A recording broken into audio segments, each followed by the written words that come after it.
Welcome. I recently flew from San Francisco, California to Osaka, Japan in United's Polaris business class, and I'm going to take you with me for the highlights on this 12-hour flight. I have flown internationally in business class to Japan before with a purchase of an economy seat, and closer to my departure date, I was able to secure a seat in business class at a lower price point.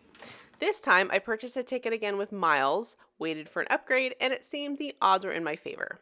Polaris is known for lay-flat seating, but you really get your own cubicle. There's a small cubby with water and to store your small items, and plenty of shelf space, legroom, and a nice big TV screen.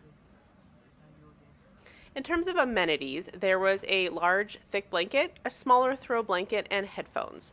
These aren't the greatest, but they are comfortable and, of course, very stylish.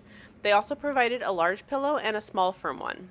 This flight also came with a 100th anniversary amenity kit with branded socks, an eye mask, tissues, a toothbrush and toothpaste, earplugs, and a pen. It also included a smaller toiletry kit with some face cream and lip balm, and they included slippers. There is easy access to outlets, and there's a small lamp that you can turn on and off. The movie selection was okay, but there was a remote, which was nice. I got settled in, and it was time to take off. Shortly after takeoff, they served the first meal of the flight. This particular route offered a Western dining service with a choice of appetizers and main courses, and a Japanese dining service with more of a fixed dining option, including some traditional Japanese dishes. The meal service started with a hot towel. This is such a small thing, but always my favorite part of the first and business class experience to elevate the experience a little bit. As a starter, we were served a dish of warm mixed nuts. Nothing extraordinary, but I did like that they were served warm, 7 out of 10. And I treated myself to a glass of wine. I chose the Japanese dining service. The appetizers for this meal were served cold and included a fried cheese-filled jalapeno, pumpkin fish cake, and sliced taro. The jalapeno and the fish cake were the highlight of this appetizer. Overall, it was kind of underwhelming, 5 out of 10. The main course included marinated codfish, rice, Japanese pickles, and soup. The cod was tender and the rice had a salty sweet quality that was pretty good. The soup was essentially miso soup without the miso. Overall, the meal was satisfying, but still a little bit underwhelming, 5 out of 10. I would pass on this next time and opt for the Western dining option. Follow the meal, there were a few options for dessert. I chose a basic ice cream sundae. No frills, but it hit the spot, 10 out of 10.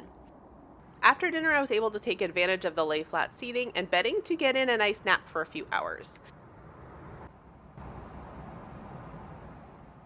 Mid-flight, they laid out some additional snacks in the galley area.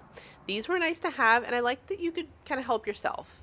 There were some mixed nuts, cookies, gummy bears, fresh fruit, and soups to choose from. They also had sandwiches available on request.